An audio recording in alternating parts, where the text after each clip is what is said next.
నమస్తే సదా వత్సలే మాతృభూమే.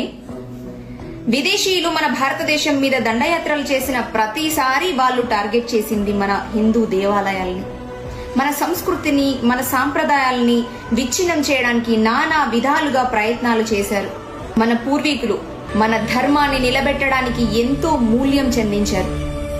బొట్టు పెట్టుకోవడానికి పన్ను విధిస్తే పన్ను కట్టారు, జంజం వేసుకోవడానికి పన్ను విధిస్తే పన్ను కట్టారు, యజ్ఞం చేయడానికి పన్ను కట్టారు, దీపం వెలిగించడానికి పన్ను కట్టారు, చివరికి చస్తే దహనం చేయడానికి కూడా పన్ను విధిస్తే పన్ను కట్టారు. వాళ్ళు ప్రాణాలని లెక్క చేయకుండా ధర్మం కోసం పాటుపడ్డారు.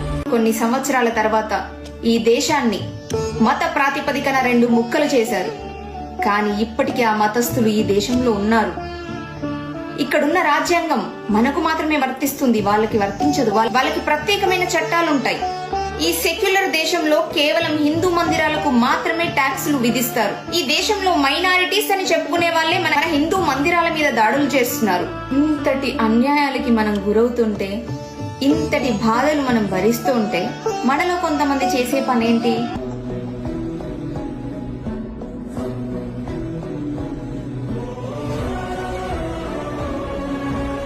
ఇది మన ధర్మానికి మనం ఇచ్చే విలువ.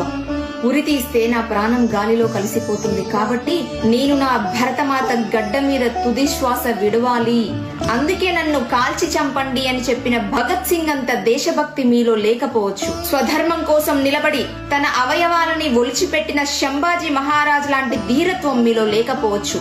కానీ ఉత్సవాల పేరుతో భగవంతుణ్ణి కాలితో తొక్కే రాక్షసత్వం మాత్రం నీలో ఉండకూడదు. మరణం లేకుండా ఎల్లవేళలా ఉండేదానికి సనాతనం అని పేరు.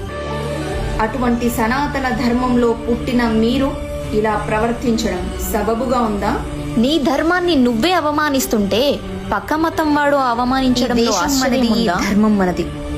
దేశం ఒక కన్ను అయితే ధర్మం ఇంకొక కన్ను అవ్వాలి మనకు. రష్యా ఉక్రెయిన్ మధ్య యుద్ధం జరిగినప్పుడు కోట్లాది మంది పక్క దేశాలకు తలలు దాచుకున్నారు. అలా నీకు ఆపదొస్తే ఆశ్రయం ఇవ్వడానికి ఇంకొక దేశం అంటూ లేదు. కాబట్టి దేశం, ధర్మం ప్రాణంతో సమానం. మనకు వచ్చేవి దేవీ నవరాత్రులు, అప్పుడైనా ఒళ్ళు దగ్గర పెట్టుకుని ప్రవర్తిస్తారని ఆశిస్తున్నాను. జై శ్రీరామ్.